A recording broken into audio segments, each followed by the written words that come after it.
नमस्कार विद्यार्थी मित्रांनो, FY BSc semester second paper फर्स्टमधील आपण चॅप्टर नंबर पहिला अभ्यासत आहोत, पॉप्युलेशन इकॉलॉजी.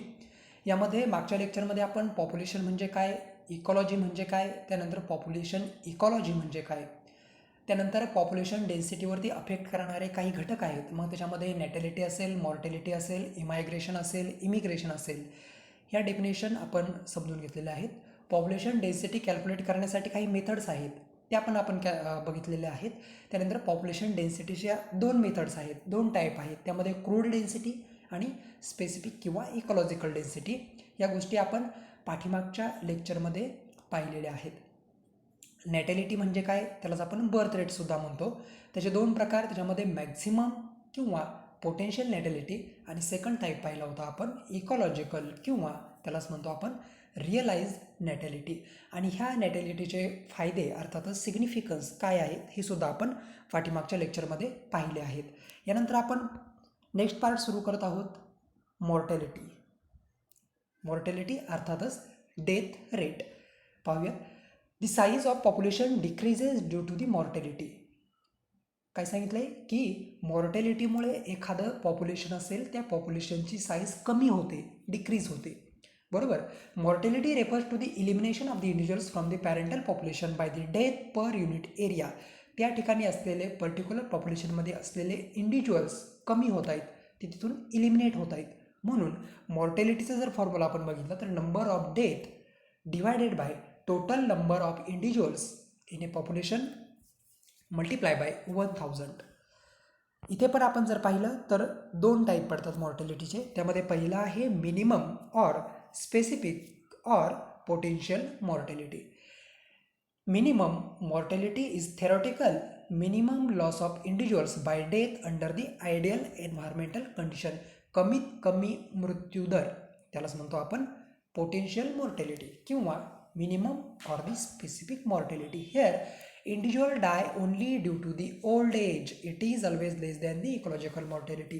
इकॉलॉजिकल मॉर्टॅलिटीपेक्षा हा प्रत्येक वेळेस काय असेल, कमीच असेल अर्थातच. कारण का, इथं काय सांगितलं आहे की इंडिव्हिज्युअल्स फक्त ओल्ड झाल्यामुळेच त्याची डेथ होते, हे एकच रिझन त्यांनी सांगितलं आहे. म्हणजे मिनिमम किंवा स्पेसिफिक किंवा पोटेन्शियल मॉर्टॅलिटी, जास्तीत जास्त तो जीवन जगेल थोडक्यात, त्याला म्हणतो आपण पोटेन्शियल मॉर्टॅलिटी. सेकंड टाईप आहे त्याच्यामध्ये इकॉलॉजिकल किंवा रिअलाइज मॉर्टॅलिटी. जशी आपण नॅटॅलिटी पाहिली होती, ॲक्च्युअल किंवा रिअलाइज, त्याच पद्धतीने realise mortality.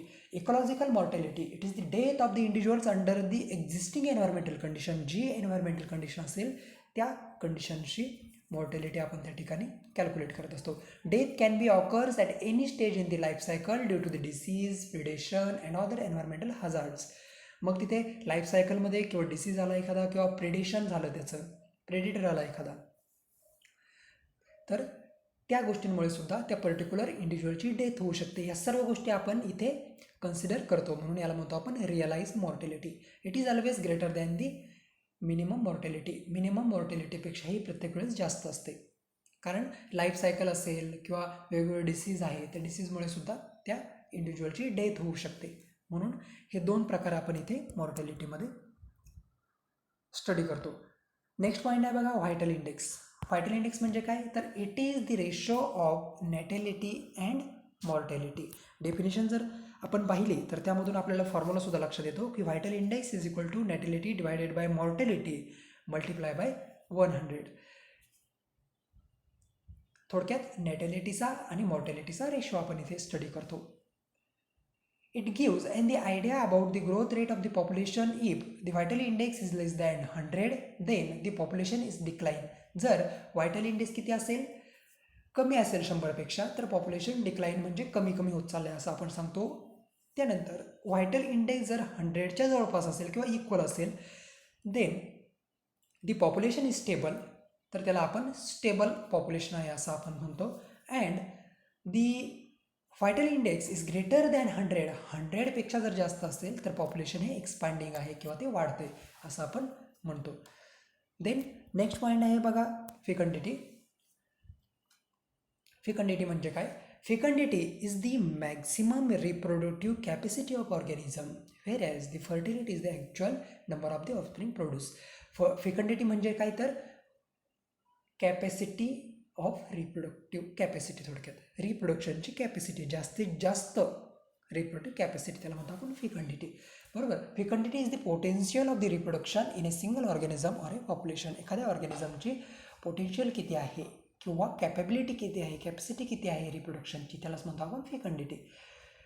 Fecundity of the female is affected by age of female, quality of the nutrition, availability of the resources, population density and also the genetic makeup. या सगळ्या गोष्टींवरती फिकंडिटी डिपेंड असते की त्या फिमेलचं एज काय आहे, न्यूट्रिशन तिला परिपूर्ण प्रमाणात मिळतात का, रिसोर्सेस कुठल्या पद्धतीचे अवेलेबल आहेत.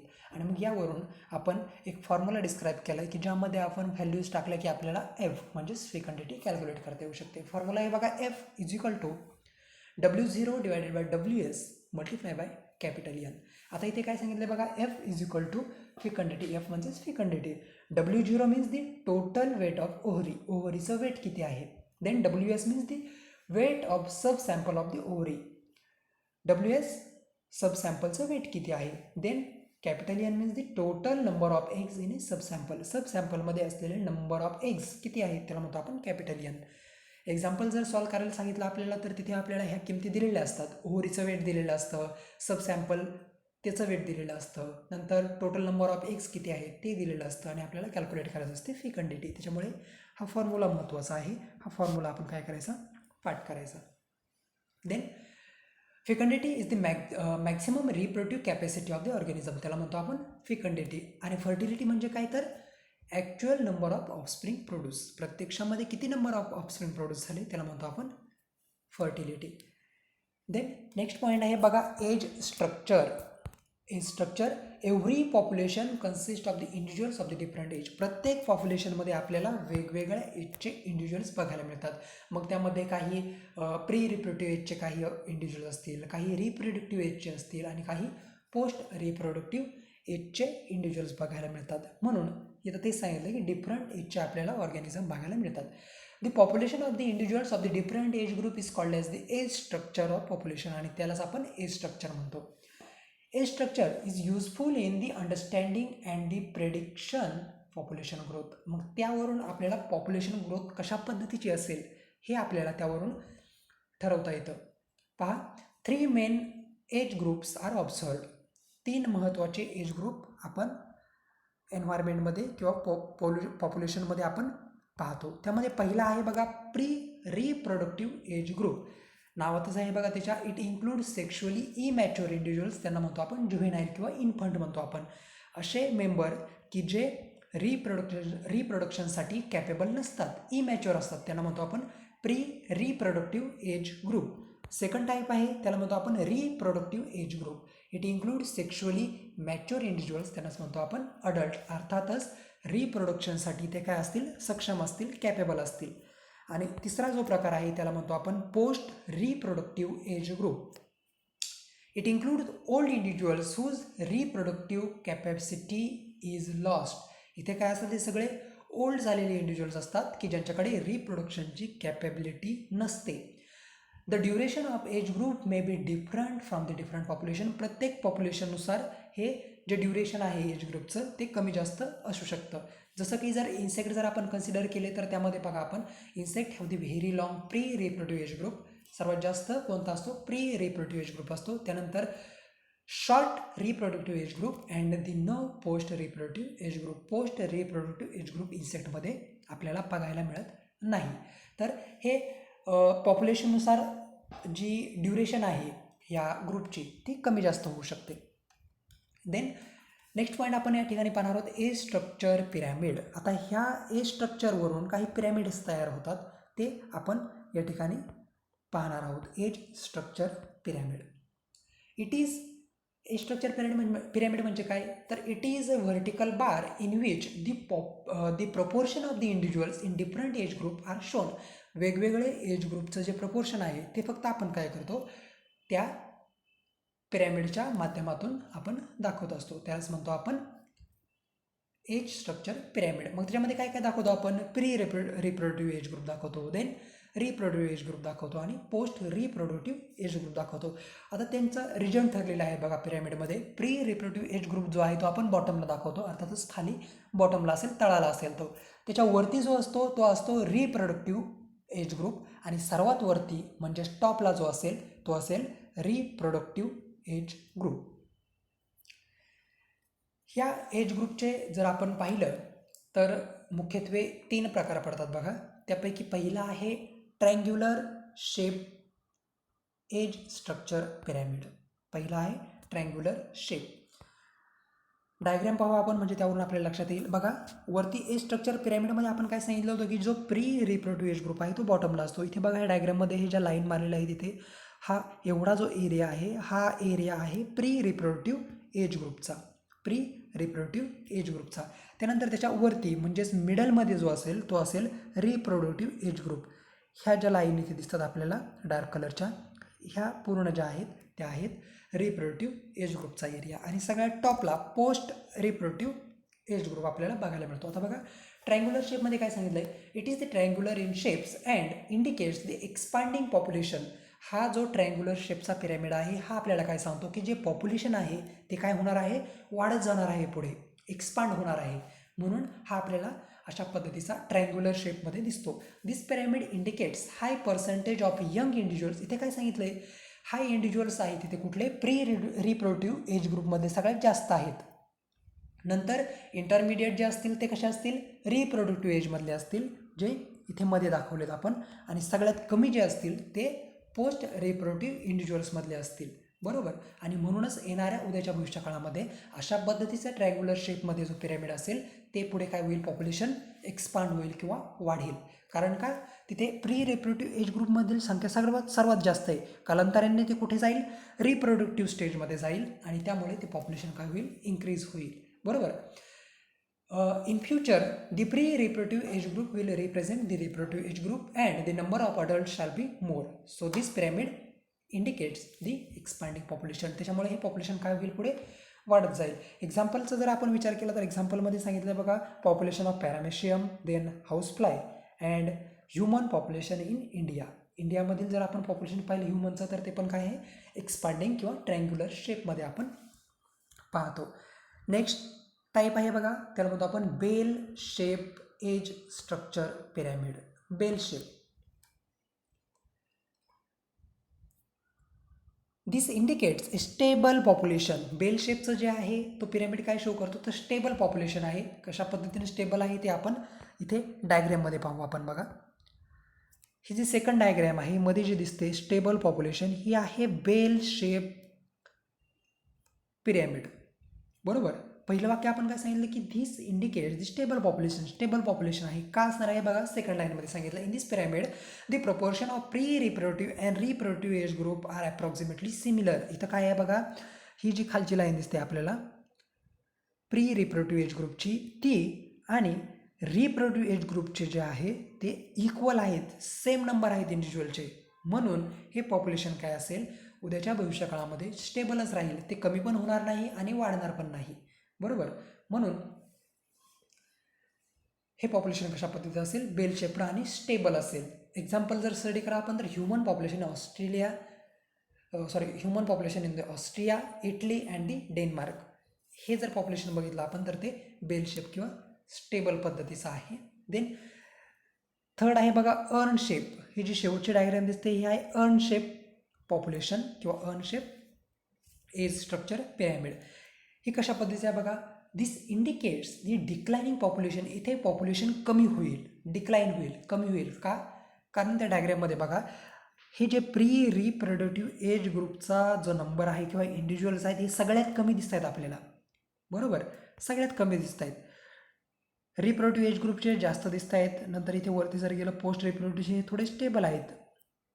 परंतु प्री रिप्रोडक्टिव्ह एज ग्रुपची संख्या सगळ्यात कमी दिसते. म्हणून येणाऱ्या उद्याच्या काही भविष्य काळानंतर हे प्री रिप्रोडक्टिव्ह एज ग्रुपमधले रिप्रोडक्टिव्ह एजमध्ये जातील आणि ती संख्या इथे कमी आहे.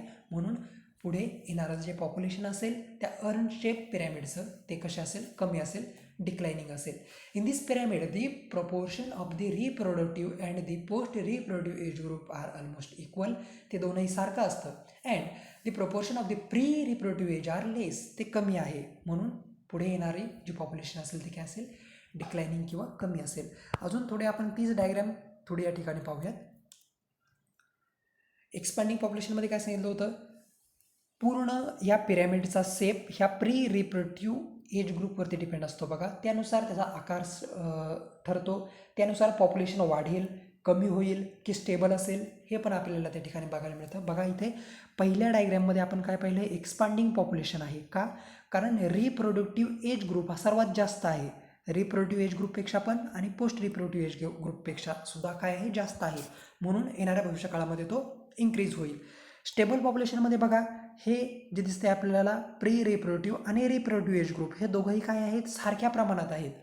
नंबर ऑफ इंडिव्हिज्युअल दोनही ठिकाणी सारखेच आहेत, म्हणून येणाऱ्या भविष्यकाळामध्ये सुद्धा ही पॉप्युलेशन कसं असेल, स्टेबलच राहील. ते वाढणार पण नाही आणि कमी पण होणार नाही. आणि तिसरा जो आपण पिरॅमिड बघितला, अर्न शेप, इथे बघा हे प्री रिप्रोडक्टिव्ह एज ग्रुपचं जे नंबर ऑफ इंडिव्हिज्युअल्स आहेत हे खूप कमी आहेत as compare to the reproductive and post reproductive individuals. ह्या दोघांची संख्या जास्त आहे, पण प्री रिप्रोडक्टिव्ह इंडिव्हिज्युअलची संख्या खूप कमी आहे, म्हणून येणारी पुढची जी पॉप्युलेशन संख्या असेल ती खूप कमी असेल, म्हणून त्यालाच आपण काय नाव दिलं की ही पॉप्युलेशन उद्याच्या भविष्यकाळामध्ये कमी होईल, डिक्लायनिंग पॉप्युलेशन.